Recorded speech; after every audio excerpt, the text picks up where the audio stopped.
Hello, everybody. My name is Tim Daniel. His name is Seth Shaner, filling in for Ben Brown this week. And welcome to this week's edition of Late Night Reds, part of the Riverfront Podcast Network, brought to you by the wonderful people at Blue Wire. Seth, thanks for hanging out tonight. I definitely appreciate that. Not only you joined, but you joined on short notice. It's very appreciated. Yeah, that's all right. I wanted to fill in these shoes a little bit. I know I can't do it completely, but Ben Brown, man, love that guy. So glad to step in when he's not around tonight. Yeah, so Ben is Cooper went to the state championship last night and unfortunately did take the loss, but had a hell of a year. 14-1 regular, 14-1 season overall. So Ben did not get back from Lexington until very late last night. So I said, don't even worry about it, because next week's the week you want to be here anyway. It's the season finale of Late Night Reds before we close the book on the year, unless the Reds have some crazy transaction happen.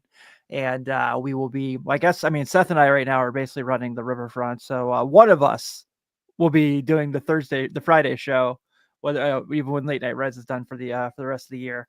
But it'll be our Christmas movie draft. We're going to discuss our favorite Christmas movies and see who puts together the best list. And it's going to be myself, Seth, Ben, Jack Mueller from Riverfront U, Ted Brennan from Riverfront U is going to try to make it, Sean Mackey from NBA Happy Hour. And I'm hoping Chad and Nate, so they're going to see what they can do to be there, because I don't know. I guess they still own this place, but I don't know what their affiliation is anymore. They just, are too cool for school now. Tim, I want to tell you, I love my family very, very, very much. Mm-hmm. But I would like nothing else than to jump on here for an emergency pod anywhere between next Sunday and the end of the year. That would be stupendous. That would be great. Yes, absolutely. Carrie's in the house today. She says she just watched Major League last night. That's definitely a classic. We reference that movie quite a bit, but let's get to a little Reds news, and then we will go ahead and we will do a really fun list today. Seth and I were kind of splitting this in text message the other day, just talking about guys who had great Major League careers and not so great Reds tenures, and just something we're going to get a little kick out of, a little laugh out of, just some randos who played for the Reds who had incredible careers, like I said, and we will go ahead and get to that as well. But let's start with obviously the big news in Cincinnati and Reds land, and that is one Dave Parker going to Cooperstown on the Veterans Committee. So he'll be part of the 2025 class. Awesome news for an awesome guy. I told the story probably over the summer. I met Dave Parker and he signed a ball for me. This is about 2012, I want to say. He had been diagnosed at the time of his Parkinson's, unfortunately. So the signature, he accidentally smeared it. And he told me, he's like, I can happily sign it again if you want me to. I said, no, Dave, that's okay. I'm just happy I got to meet you. Thank you so much. And so I still have the ball. So it's still hanging up. It's still on my display. So I just really happy I got to meet Dave Parker, and he was awesome and really cool. And obviously I know that his career will mostly be known as a Pittsburgh Pirate, but obviously had some Reds moments that none of us will ever forget. Well, you can blame Dave Parker for the huge shelving system of baseball cards I have in my basement. Yeah. In 1987, I went after church down to the local, kind of like the truck stop type, stop and go 7-Eleven type place, and walked in there and bought a pack of the mini 1987. I think they were called League Leaders. Topps put out. They were smaller cards, and I go through those, and however many cards you got, I got a Dave Parker, the only red I got, and I was just so thrilled to get a Cincinnati Red. I learned all about who he was almost immediately, and ever since then, it's been baseball cards, and I always cherish that one card. That was the first one. Yeah. So Seth and I are talking about, side note, we are for sure at some point going to do a full episode on Reds baseball cards and our favorite players to collect and how we got into it and things like that. So keep an eye out for that in the future. It's going to happen. But yeah, man, absolutely. Just really cool to see him get in. I think the Veterans Committee is a great idea for these guys who got overlooked. You saw it in the NFL side as well. Ken Riley for the Bengals got in a couple years ago, and I actually reached out to Ken Riley Jr. and told him how Ken Riley was my dad's favorite player. Oh. And I have a cool story about my dad that I'll tell on the show today too, as well. and he wrote me back and was like, "That's really cool." He's like, "I'm really sorry that you lost your dad." He's like, "Unfortunately, neither of our dads will be here to see it, but I know they're both very proud." So that was a really cool moment and something I really appreciated. So shout out Dave Parker. You and I kind of talked about other names who definitely should be considered for that list. Guys like Dale Murphy, who 1,000%, I mean, one of the greatest Braves of all time for that franchise. If you're one of the best players to ever wear that uniform, yeah, that's Yeah. probably something to say there as well. So have a feeling he'll get in at some point. Mr. wants if Dave Parker gets in the Hall of Fame, Joey Votto is definite Hall of Famer. No question. Absolute no question. He already was, but yes. Yeah, Dave Parker and certainly Murphy. I think Murphy and Mattingly, I feel like they're just slightly younger than the Harold Baineses and the Dave Parkers of the world. And we could talk about Baines. That's the only negative about the Veterans Committee is sometimes whoever votes on it is stacked with. I mean, you looked at that group that voted Baines in, and it was Tony La Russa and a bunch of his guys, and it's like, Yeah. wait a minute, Baines played for you, and you're going to vote for a guy that played for you. That makes you look better if you manage more Hall of Famers. But no, I think your point's very well taken. There's been some guys that got missed. I think Jack Morris was one that got rectified, and I see this and I think, oh my goodness, you brought up one off air, and it's even further back, so I worry it might not. And it's Veda Pinson, and Veda had over 2,500 hits, and if you look at his numbers, they're very much in line with kind of what we value now, as far as just across the board, so good. And his speed was just amazing. And really, he just happened to play with Frank Robinson, whose numbers were just a touch better. Yeah, for sure. So David kind of goes into detail here. Parker was the second ever free agent signing, and then eventually was traded for Jose Rio. That's a win-win in Reds history, right? Well, the middle point he makes, the culture he brought, he taught guys like Barry Larkin and Eric Davis not only how to be big leaguers, but then how to lead themselves. Like once Dave, I mean, it's kind of the timing's perfect because he taught those guys. They talk about it all the time. You can read about it. Barry Larkin and Eric Davis give so much credit to Dave Parker, but then when he gets traded, he moves on. But yet there's that 2 or 3 year period leading into 1990 when Eric Davis and Barry Larkin just become leaders. And it happened just like that. And, certainly I know, like, I think the Reds players voted King Griffey Sr. a share of the playoff money that year, even though he had got let go so he could go play with Junior during that season. But certainly Dave Parker had a lot to do with those younger guys coming along, and you got the Paul O'Neills and eventually Chris Sabo, but they were coming up through the system and they had somebody to look up to. Yeah, absolutely. So kudos to Dave Parker. That's a really awesome. I'm really happy for him. I think the day that Joey gets inducted, we need to make sure we do a Riverfront live show from like some restaurant or bar in Cooperstown. What say you? Yeah, I'm there. Yeah. I've been twice to I've been Cooperstown. once. I've never gone during an induction. Yeah, I think certainly that would be amazing to do. Yeah, so it's funny you say that. So I went in 2000, but I went after the induction. So this was the year Tony gets it. Yeah. Tony, Sparky, And Marty. and Marty. Yeah. Yeah.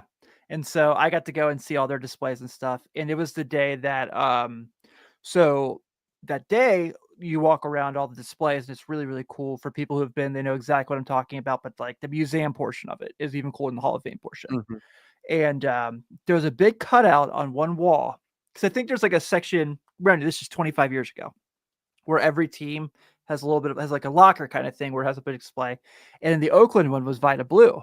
And my dad told me the story. Yeah, I was 10, so this was mind blowing to me. I was 10 at this time, so he's telling me the story about when the Reds traded for Vita Blue, and baseball stopped it and basically said it's because the Reds were too good. So I don't know if that's the truth portion of it, but it certainly was something that really kind of shocked me because I never heard the story before at the time, but now it's kind of lived on in like legend almost. It's almost like the Chris Paul Lakers trade. It's kind of how it's there. I mean, it's definitely true. I mean, it's right up there with stuff in the ballot box so that every Reds regular could start in the All-Star game and stuff like that. things that could happen back before the internet and those sorts of things. But the Hall of Fame, yeah, just amazing place. And I will tell you that 2000, my wife and I were still just dating at the time, and she got every opportunity to see how crazy I was because we're driving near a mall here in Columbus, and I'm forcing her to listen to the induction speeches, and I'm like, hey, you later on, I'm like, hey, you still married me after that, so. Yeah. The day Griffey got inducted was my birthday, which I thought was fitting because he's my favorite player of all time. So, always thought that was cool. I wanted to be there so bad, but it didn't work out. But the day Joey gets inducted, I will 1,000% be there. So I'm really, really, really excited to see how that shakes out. Excuse me. So some Reds transaction news. There's not a whole lot. There's a lot of rumblings and rumors going around right now. I talked on Thursday with Jeff Carr about Garrett Crochet and Jesse Winker. I very much am out on the Jesse Winker situation. I'm very much in on the Garrett Crochet situation, if that's true. But today, MLB Trade Rivers put something out, Seth, and I'm curious your thoughts on this about the Reds having interest in Lane Thomas and Josh Naylor. And realistically, if they could get both guys, I would really like it. I know Lane Thomas kind of is more of a platoon guy, hits lefties really well, not so good against righties. And Josh Naylor didn't have his best year last year, but I'm a big Josh Naylor fan, and he's very loved in Cleveland. So I'm curious if this is Francona trying to get one of his guys, because he never managed Lane Thomas, obviously. Right. But genuinely curious if this was if this is a real thing. Is this the Guardians potentially signaling that? I don't know. The Guardians aren't one of those teams that ever loses, right? You think they're going to rebuild and they win 2 years later. They're like the Pacers. Yeah, they cut guys loose. They're like, I remember in the 90s when the Braves, remember we got Rob Bell, and even when we got Steve Avery, even talking to Danny Nagel the other day, it's like, wait a minute, Steve Avery's arm was basically falling off by the time the Reds signed him. But the Rob Bell deal was like, well, wait a minute, what do the Braves know that Jim Bowden didn't know? Yeah, because the Braves don't just let guys like that go unless he's not whatever. So at the end of the day, with the Guardians, even the Indians back when they were named that, it's they cut bait at the exact right time, and that doesn't mean the guy's going to be bad going forward, but they just know how to work that system right. To bring in the next guy that's going to be great. I think of like Bartolo Colon, like he was almost traded to the Reds for a package that would not have been that good. That summer is the one that gets me. 2002, they were going to get Bartolo Colon and Scott Rowland in 2002. Scott Rowland from the Phillies. Yeah. And ownership turned it all down, couldn't do it. And they ended up getting they got Grady Sizemore, Brandon Phillips, and Cliff Lee. That's right. For Bartolo Colon. So think about that. Colon goes on to have a great career, not just with the Expos, obviously, but later on. And they knew they weren't going to sign him. And it was like a year or so before then. And it's like, okay, let's pull in these prospects. And they end up getting 3 bona fide, like, good players. Now, Phillips never, matured into that for them, but he did for the Reds, obviously. I don't know. I'd be great with it. Naylor is the epitome of a Francona guy, I think, and there's a reason he would want him. And the funny thing with Lane Thomas is I'm a huge Tony Kornheiser fan. I listened to Tony Kornheiser since like 1999 when he was on ESPN Radio, and I've listened to basically every podcast he's ever had. By the way, he's incredible when he talks the history of the NBA. He's one of my favorite historians. Very well, ABA too, because he was in on Julius Erving and all that with the Nets. But Kornheiser lives in DC, and he's a huge Nationals fan just because he loves having the baseball game on. Yeah, we did, Mr. One. Absolutely. So Kornheiser loved Lane Thomas. He was absolutely chagrined when they traded him to the Guardians.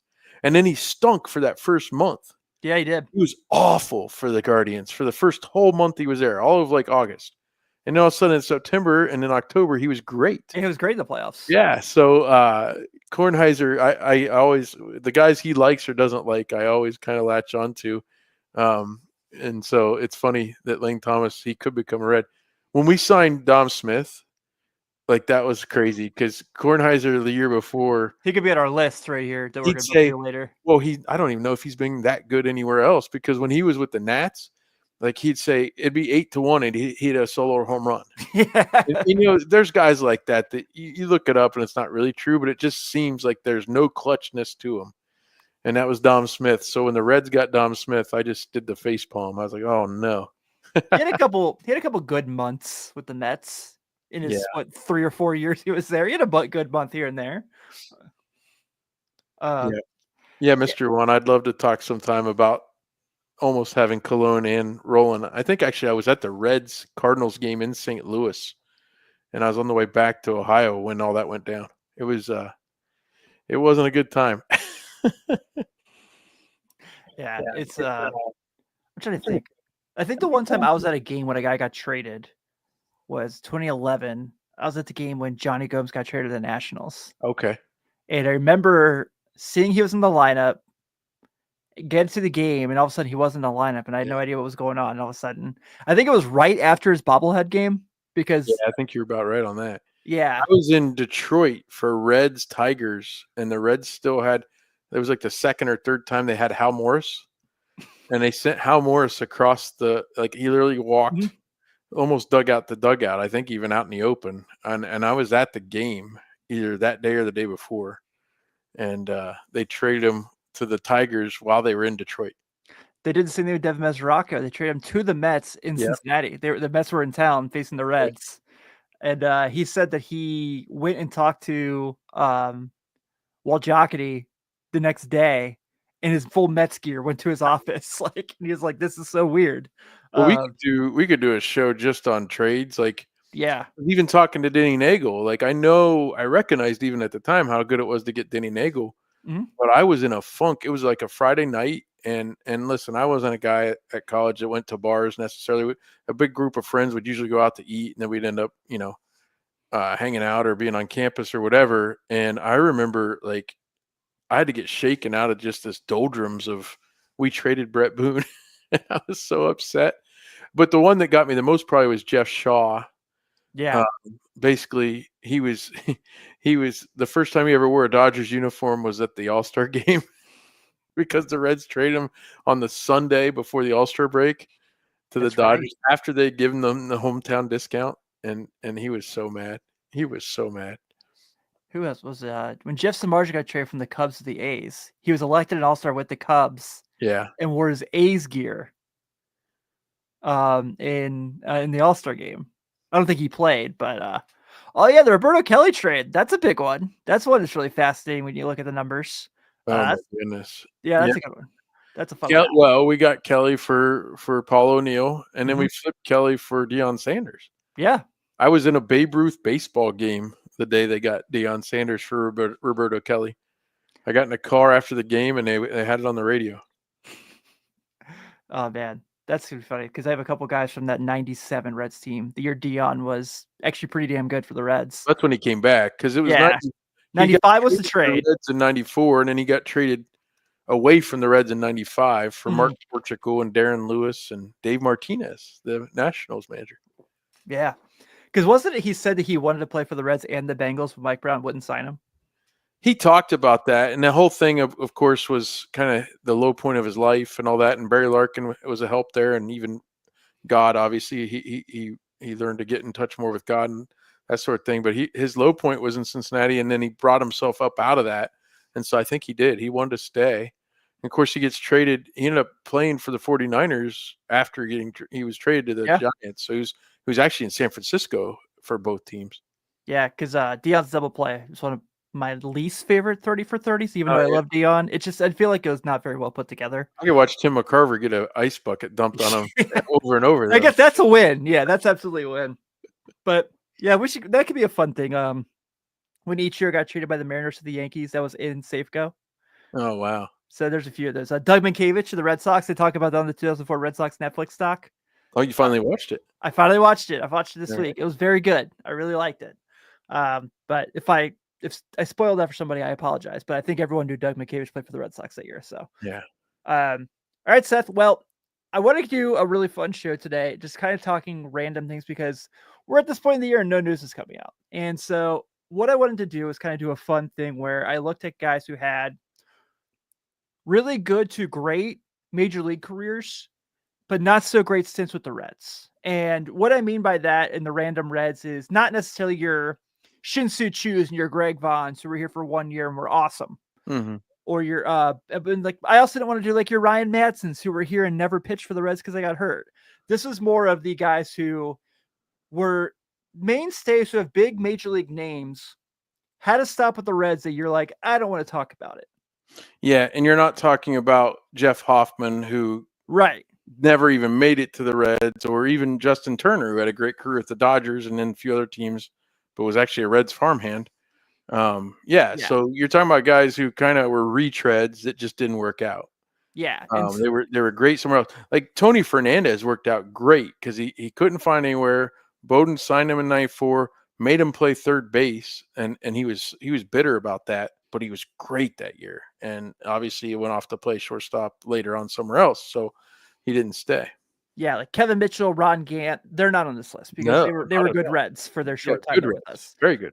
These are the randos who are here for like 20 to 60 games. You're like, oh my God, that guy was really good in baseball. He played for the Reds for a short time.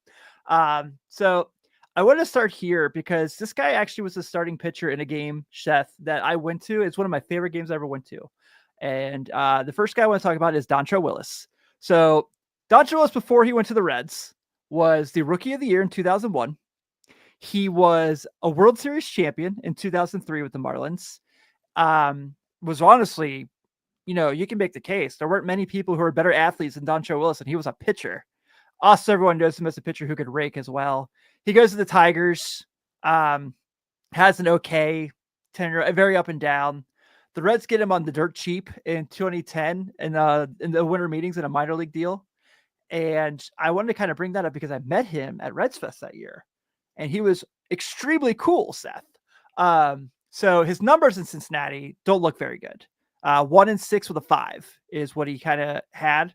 But if you look at the game by game, had a lot of really good games for the Reds. Just towards the end of the stretch, just had a couple where he got beat pretty bad, didn't last too long. But has some games I really remember. So the game I'm mentioning that I really loved was 2011 Sunday Night Baseball against the Braves.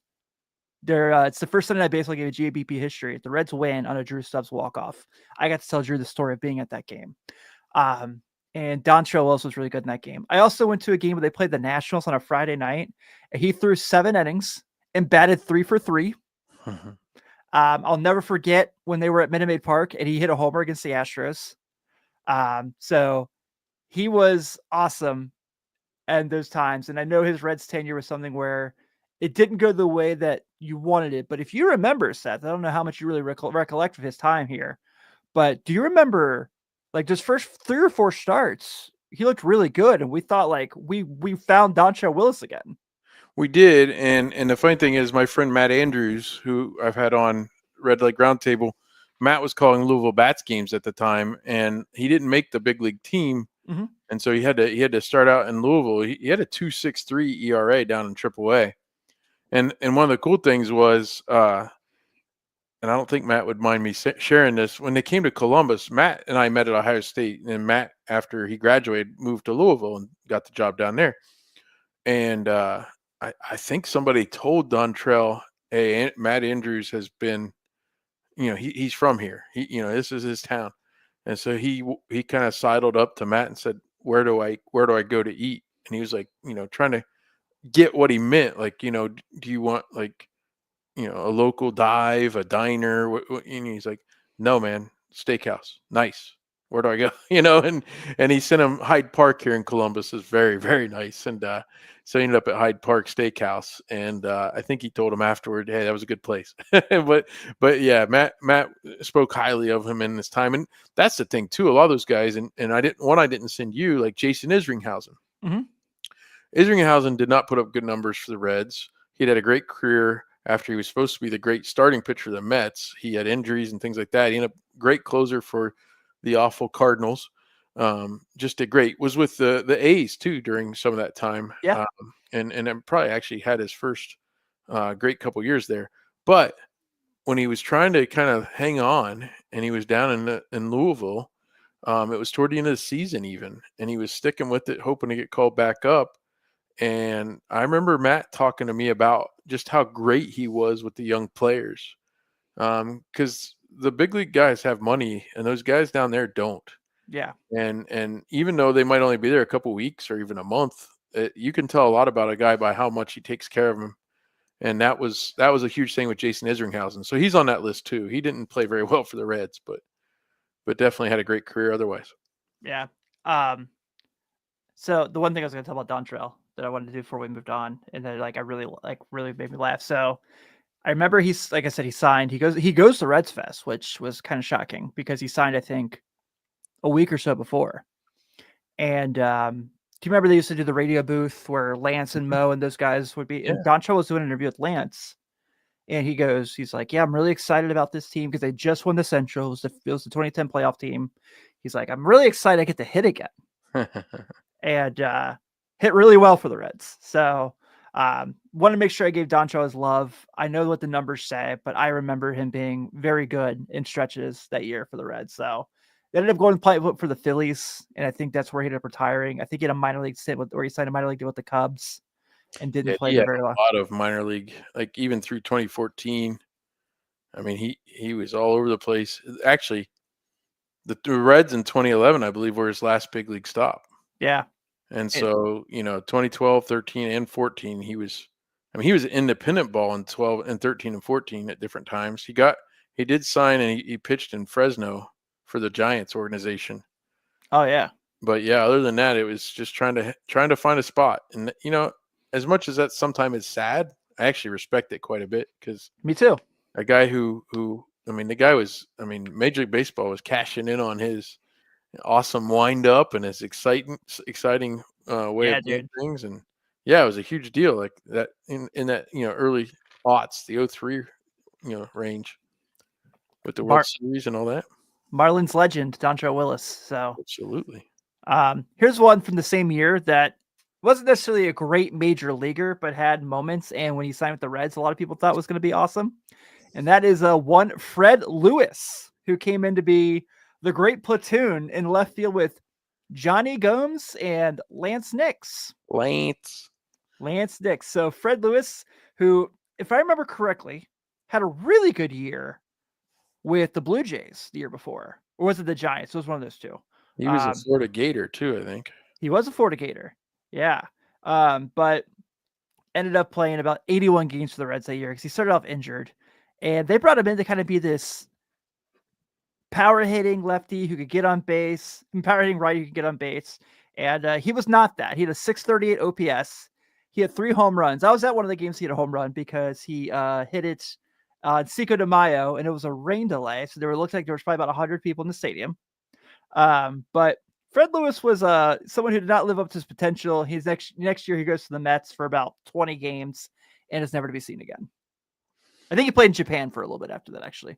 Yeah, he was one of those guys. I joined Twitter in 2009, and there were still some guys that I followed on the Reds. Just he's a Red, I'll follow him. And I remember like 5 or 6 years later, out of nowhere, he started tweeting again. I'm like, what? Why am I following this guy? Yeah, but his biggest year was with the Giants in 09, and in 10 he did okay with the Blue Jays. But yeah, he wasn't going to be an everyday guy necessarily. I had a few, and they come from maybe the 90s, and the funniest was when guys with facial hair, everywhere else Yeah, would come, and so I put Lee Smith, Frank Viola, and Mike Morgan. And I forgot know Lee Smith was with the Reds. Yeah, I had a list one time where you could list almost every. It was before Hoffman was with the Reds, obviously in the farm system we mentioned, but obviously Mariano Rivera never was. But before Rivera rose up the ranks completely, you could almost list every closer in the saves list and say he pitched for the Reds at some point. And it was always like a reclamation project. And I will say that I will say remember the All-Star game being in town, they had the big at the Duke Energy Center, they had a huge fan fest, and they would have guys just signing autographs. You could walk right up, and it wouldn't even be a line. You just, It was cool. And I remember Fergie Jenkins was there, but Raleigh Fingers was there. And I walked up to Raleigh Fingers and I said, "Is it true that you had signed with the Reds and Marge is going to make you shave your mustache, and you decided not to. And he said, he looked at Fergie Jenkins and smirked, and he goes, "Yep, it's absolutely true." And he's like, so we could have had him on the list. Raleigh Fingers could have been on the list, but he wasn't going to shave the handlebar. And Yeah, Marge, thank goodness that Greg Vaughn prevailed back in '99. But no yeah, kidding. those guys. And the one I wrote down too, Kent Tekulve, at one time he had the record for the most appearances by any pitcher. And the big deal there was that he was friends with Pete Rose, and Pete got him on the team just so he could ride out that record and get it. So he had no numbers to speak of for the Reds. But and of course Vince Coleman, Yeah. about 60 pounds heavier probably. Hey, we called the Cardinals and got your sizes from your playing days there. But this doesn't seem to fit you, Vince. Yeah. Why couldn't we have gotten like 1999 Ricky Henderson? Yeah. You know what I mean? Where it was like he was still somewhat good and in shape for the Mets. And Yeah. I bad. told you that story about at the '99 playoff game, and guys Yeah. are throwing quarters at him, and he doesn't even like get mad. He looks at him and he picks them up and he put them in his back pocket, every single one. I mean, the story about how he framed the check for $1 million is like an all time. There's a website called Rickyisms where you can Yeah. literally see all the weird things he did. And the David Cross spit on him is my favorite too. It's so funny. So a couple names have popped up in the chat that made me laugh. Luke Weaver, who just all of a sudden had this incredible run with the Yankees this year. I forgot to put Jim Edmonds on the list, but that was for intentional. He was on my list. Yeah. That was intentional that I not put Jim Edmonds on the list. Jim Edmonds, and then I ducked. Yeah, Jeff Reardon was another one, John, with the had to shave his beard. He looked completely different. Yeah. And I think they even had like Steve Bedrosian at one point too. This was one that kind of makes me laugh. Ruben Sierra was with the Reds in '97. Well, the crazy thing about that is he actually had good years, or he was a good bit player. He won a batting title later. Yeah, but even like he was on, I think, the '99 or 2000 Yankees team that 2002, yeah. And he was a key player for them, and yeah, they didn't keep him long enough, or he just didn't have it for the Reds. Yeah. So here's a funny story about those 2 home runs. I was at one of those games. It was off Kurt Schilling. They're playing the Phillies at GABP. Terry Francona was the manager of the Phillies at the time. And the Reds win that game 10-2. The next game, they're off that Monday. Then they go play the Mets on Tuesday at Shea. They lose 15-2. That was his second home run. So it's 2 home runs worth the Reds in back-to-back games. Yeah. But yeah, this is a guy who, with the Rangers, had won a batting title, was top 4 in the MVP voting one year.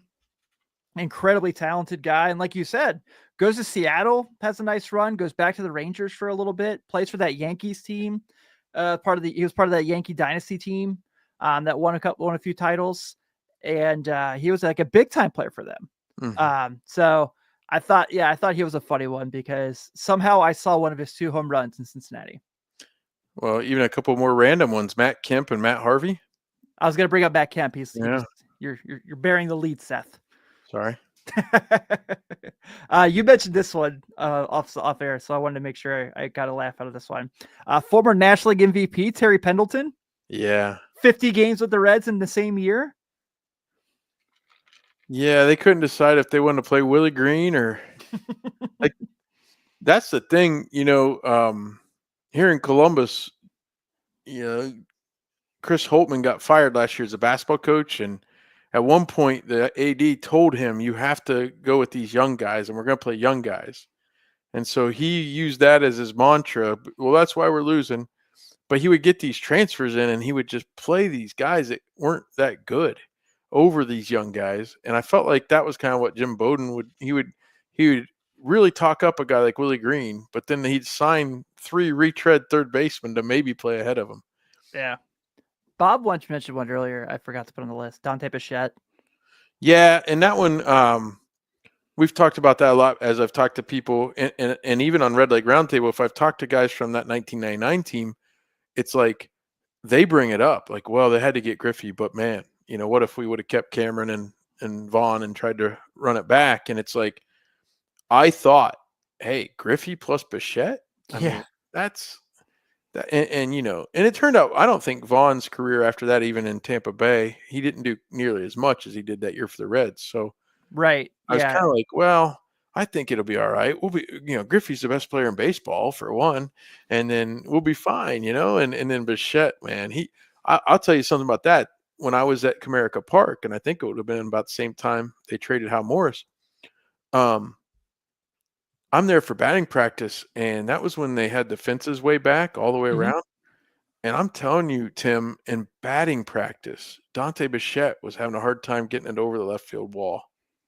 And I'm talking batting practice. And Like he got traded to the Red Sox. these fly balls are landing short of the warning track in Yeah. batting practice. And I was like, whoa. Number one, these walls are really far for one. But number two, that's your power hitter right there. What's going on?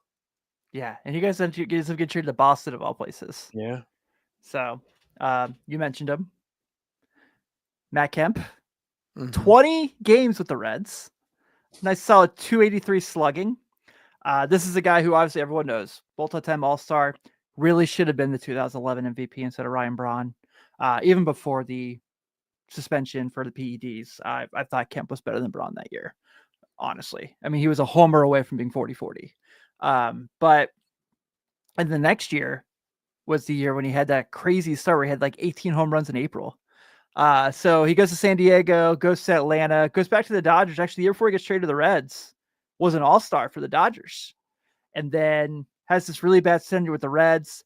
The next year is playing for the Colorado Rockies in the COVID year and has an okay numbers, but was never to be seen again. Last I heard, I think he's actually a part of the Dodgers coaching staff. I don't know if he's on the major league club or not, or if he's a minor league rover or something, but I remember, and I don't remember, I mean, the Homer Bailey trade's one that we talk about forever because, well, obviously no one that the Reds got in that trade is in the organization anymore. But also Kemp gets DFA'd and had a decent spring. So you thought maybe you got something there. We know Puig obviously gets traded while fighting the Pirates. The best. Yeah. Kyle Farmer hung on for a while with the team, obviously. And then Alex Wood has kind of had some good seasons since then and had a lot of injury riddled seasons as well. He could be on this list a little bit. I mean, he had better years obviously before he came to Cincinnati. Yeah. Mr. One brings up Benito Santiago. That's a funny one because he was a 2-time Red. Yeah, and he played really well for the Reds. He did. He was so good. I don't think he goes on this list because we're talking guys that kind of were not even close to hit or miss. They just were missed. Yeah, I mean, those guys, that trade though makes total sense still. Total sense. Yeah. Even you get off the money. You get out from under that money for Homer, and then guys could actually contribute on a team that didn't have any depth at all. Hey, I suppose if you were going to name this segment, and you put it under like a memorial name or something like that, the original guy for this category is Christy Mathewson. That's true. Yeah, that's true. I mean, it's a little bit of World War I mixed in, and got him and said, he doesn't have it anymore. Was it Chad that told the story of the Reds tried to borrow Babe Ruth for a spring training game? I don't know that one. Yeah, I'd have to look that up. So I have a couple more that I want to list. If you have any more you want to throw up before we end the show, by all means. This is one that's also very funny because this is in the jockey bringing all the Cardinals in era. Yeah. But this guy was literally the year before the World Series MVP, and that's Edgar Renteria, who split time with our buddy Paul Janisch. Was not very good with the Reds, but I mean, look, 97 World Series champion, multiple time All-Star, 2010 World Series MVP, comes to the Reds, never plays in the majors again. Yeah, I mean, you had some of those guys. Rich Aurelia, I mean, he did okay for the Reds, but his better days were before then. Yeah, it's interesting to think about that because Jocketty did that, didn't he? I mean, Ryan Ludwig, sure.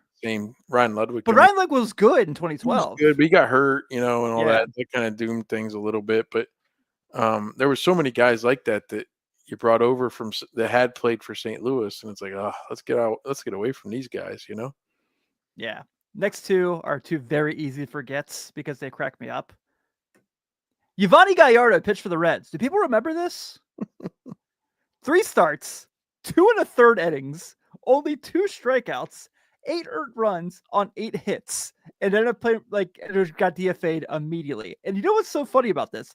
When the Reds got him, they brought him in. I said, "Oh yeah, he's worth a chance. He'll probably be really good here." Nope, not even close. Well, he helped get Brian Price fired. That's true. He did help that. Yeah, no, that was bad. That was so bad. That stretch wasn't that 3-18 or whatever That start was they pretty had? rough. Yeah. Yeah. I mentioned Rich Aurelio. You had Royce Clayton in the infamous Tony Womack. trade, Tony Womack, Yeah. even D'Angelo Jimenez. Mm-hmm. Corey Patterson kind of counts because he was with the Reds longer than 50 games, but he was really, really bad that year. I thought he was going to be good too. Maybe I was just an idiot. Maybe I don't know what I'm talking about. Well, the Tony Womack thing is funny because then that begot getting Brandon Phillips. Yeah. Just didn't work out, and it was obvious right away. Yeah. You know, Jeff Conine played for a little bit there. Yeah. Oh man, Adam says the spring training invites. That's Josh Harrison just this last year would be on this list because he had a couple years with the Pirates. All right, my last one that I made a slide for, and you kind of, I wouldn't say you disagree with me, but you kind of, when I sent you the list, you kind of had a little, but Eddie Guardado. So Eddie Guardado was awesome with the Twins. Actually, I think at one point, I don't know if he still does or not, is the Twins all-time saves leader. Had a good year had a couple of good years in Seattle, I think, as well, if I remember correctly. Comes to Cincinnati. His first becomes at the trade deadline, and I want to say in 06, and is really good. And then 07 just kind of looks like he just kind of lost it all. Yeah, and I think that's where I have to draw the line on.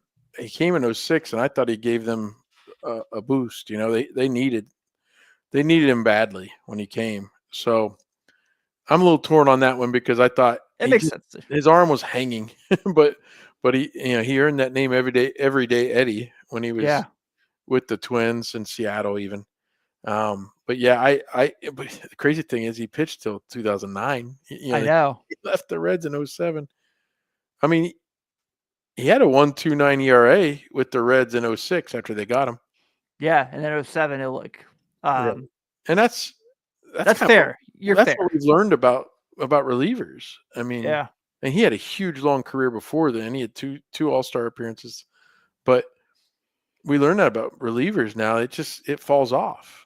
It really does. Yeah. Like I saw the money the Pirates gave Chapman compared to the money the Red Sox gave Chapman when he was actually pretty decent for the Pirates was pretty shocking to me.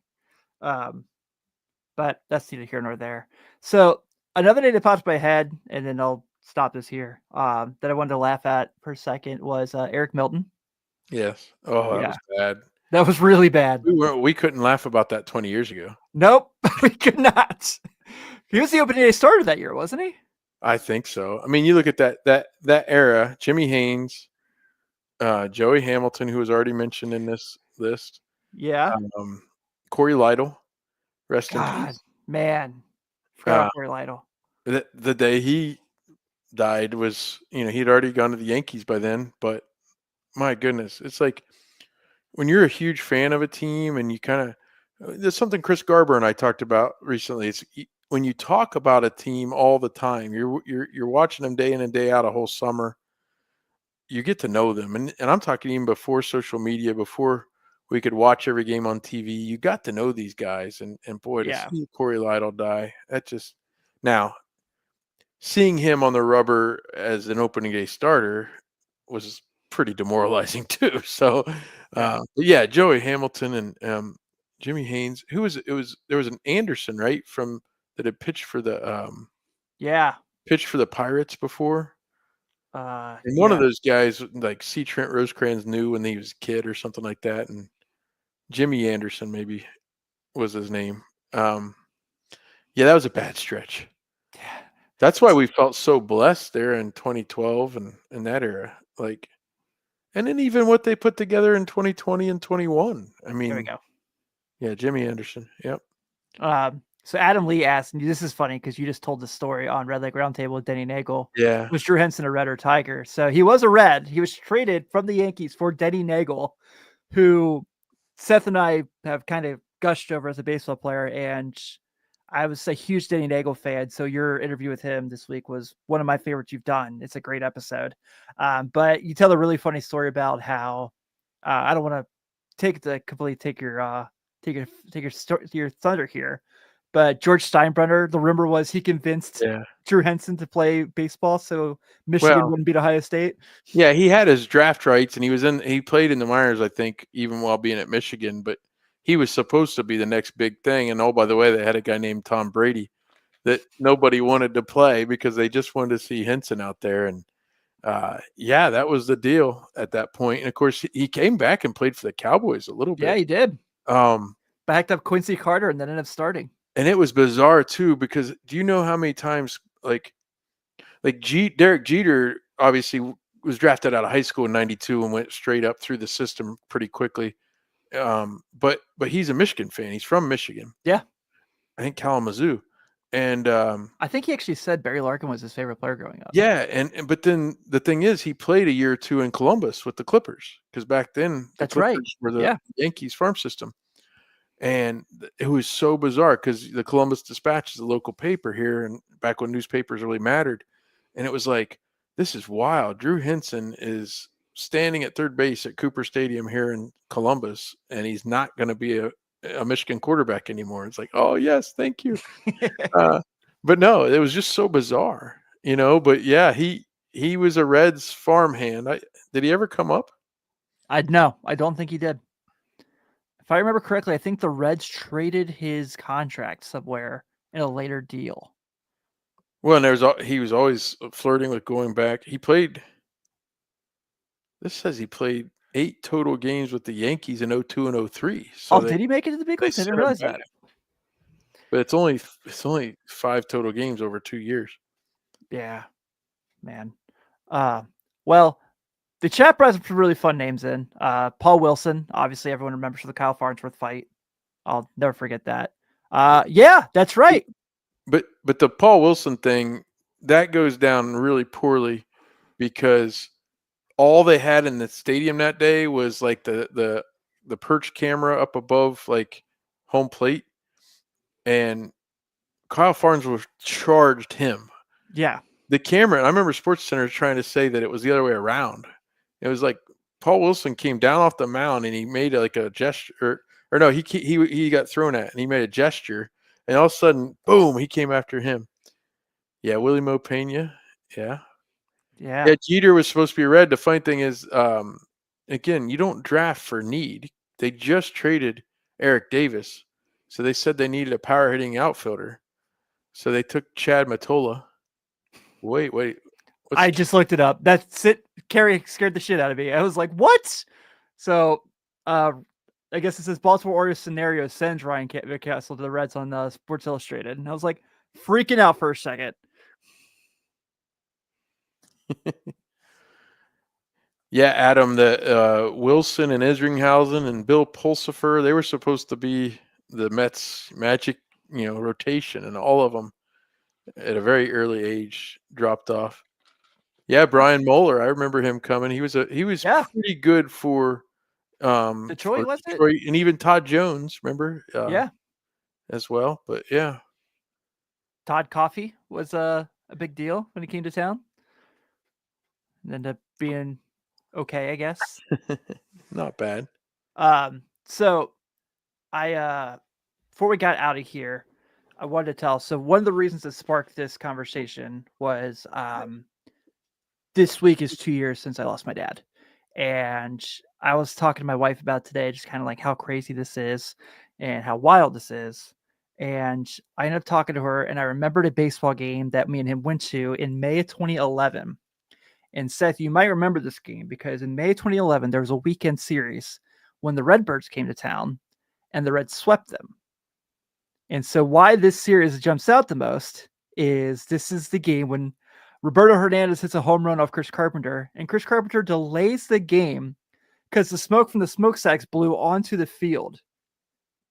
And so in this game, there's like Paul Janisch in this game. Fred Lewis is in this game. I actually text Paul today. It was like, do you remember this game? I haven't heard back from him. I probably won't. But Fred Lewis played in that game. And so it cracked me up. But I told my wife, I said, I was on TV this game when they pull Carpenter. I found the picture. Awesome. It's not going to be a very good picture, but that's me right there on the left, and there's my dad. So I was That's a actually, cool hoodie he's got on. yeah, I was actually able to find the photo, and so my dad. That was the one year my dad and I had season tickets together, and it was really cool. So the season wasn't great, but that team was still a lot of fun. They just lost a lot of close games. And that's the only year I got to go to opening day with my dad. And that was the Ramon Hernandez walk-off opening day when they were down 6-3 in the ninth and they came back and won. That's against the Angels. No, that was the Brewers. Oh, you're right. Right. Yeah.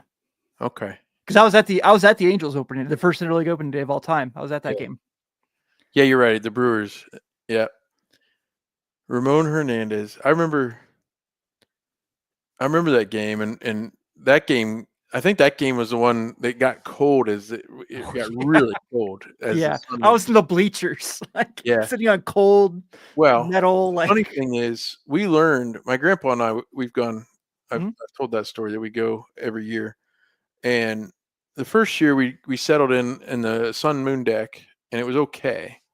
But the next year I bought one of those packages where if you got like 7 games, you could get opening day. But I went on the cheap and I got the bleachers, and that wind, that was the day that Adam Dunn watched all those fly balls, and the wind just hit you right in the face. And I vowed from then on, if I have anything to say about it, even if it's upstairs, we're sitting more behind home plate or down the first base side, so the wind is stopped by the stadium. John Axford. He pitched for the Reds for a short time. He did. Yeah. Seemed like a cool dude. Yeah, went to Notre Dame. So, cool guy in my book. So funny enough, so you mentioned I went 5 years in a row, and that was the first one, and it was the one I got to go with Dad, so that was really cool. 2012 was the first year of the Miami Marlins when they made all those signings. They played the one game in Miami, and then they came to Cincinnati for the Reds opening day. I don't know if you remember that or not, but that's when they had like Jose Reyes, and they signed all those guys, and they traded them all mid-season. 2013 was the Angels. 2014, I would like to just erase from my memory because that's Johnny Cueto goes 7 innings and they lose 1-0 because of a Yadier Molina solo shot. Ooh, yeah. Yeah. That was so, but there's still nothing like it, man. I would love to get back. I'll try to get back this year. Did you are you gonna do the package to get the sweet Ellie giant bobblehead? Are you doing that package? I doubt it. I don't get down enough. Like, we're up here with travel soccer and now swimming with my youngest, and I think I went to the when we had the live show, I went to that game this year. And my wife got us tickets through her work, and I went to opening day, and I think that's it. I think I only went to 3 games. Yeah, I went to about 8 or 9 this year. Yeah. It isn't, Adam, but it still sucks in March. It still really sucks in March. The wind just likes to stay in the park, and you're right on the river, and it's beautiful. There's nothing like being there, but you feel it for sure. Oh yeah, especially like I said, if you sit in the wrong spot, if that wind's blowing out, I mean, it's not Wrigley, but it's still. I'll never forget. That was about the coldest I've ever been, and I was at Ohio State Michigan game last weekend, and my toes pretty much froze off. Yeah. So Adam's a Mets fan that hangs out with us the last couple weeks, and so Adam, you need to come down for the Mets series this year. Get a beer on me. I will happily serve you. Well, buy one for you. I don't know. I assume you're above the age of 21 if you remember Mets guys from the 80s and 90s. So yeah. You're welcome for John Franco, and we appreciate the return. Yeah. I tried to reach out to Franco. I haven't gotten him yet. I'll keep trying. There was someone the other day. I was thinking I was going to text you to see if you'd reached out to. I'll have to remember who it was, but you think we can get Matt Kemp after we just talked about his great Red senior? Maybe Fred Lewis. I think, I talked to Bip Roberts and Denny Nagel. They were only here for parts of basically 2 seasons. And certainly if I could get Mike Cameron, I would. Oh, man, that'd be awesome. 1 season. And Greg Vaughn. I don't know how good Chu's English is, but if he wants to come on, he can. Those one season guys, Ron Gant, same thing. Yeah. Well, Gant signed a 2-year, right? But he was hurt the first year. Right. He didn't play in 94 because of the injury. That was a known Yeah. situation. Oh man, this is I'm getting antsy, man. I was like watching that game today, the one I showed the picture of, because I found the game in its entirety on YouTube. And I was telling Grace, I was like, I was like, with how bad this Bengal season's been, I was like, I really, really need something. I really need baseball back. I mean, granted, covering the Cavs and my other job is very fun. They're a very fun basketball team, but there's just nothing like when the Reds are back. I miss it so much. Well, Seth, I won't keep you much longer. Thanks, man, for filling in tonight. I think at a short notice. The conversation was great. This was a lot of fun, just reliving all these rando Reds. So that was a joy. Let's keep in touch, obviously, with some different things we'll be doing. Seth and I, like I said, while Chad and Nate are on their hiatus, we're kind of running the riverfront and having fun doing it. So you can check us out on Tuesday this week, I think, for Welcome to the Jungle, because we have to watch the Bengals play football still. Well, we can watch the Simpsons version of it at least. Yeah, absolutely. And then we don't know what we'll be doing this week for the Riverfront Red show. With us both doing our shows, it's kind of hard to kind of figure out what we're going to do for each show. So, but yeah, please check out last week's Red Leg Roundtable. Seth talked to Denny Nagel, former Reds pitcher. Gets to talk a lot. There's a great Roger Clemens story that you need to hear in that interview too. He shocked me with that one. Yeah, that's a really great story as well. So check that out on this audio feed or this YouTube channel as well. So on behalf of everyone here at the Riverfront, thank you all so much. Don't forget, next week, Christmas movie draft episode. We cannot wait. And I am just holding on to my phone, expecting something to break. So we're saying goodbye now. But everyone have a good night, and we will see you all next week.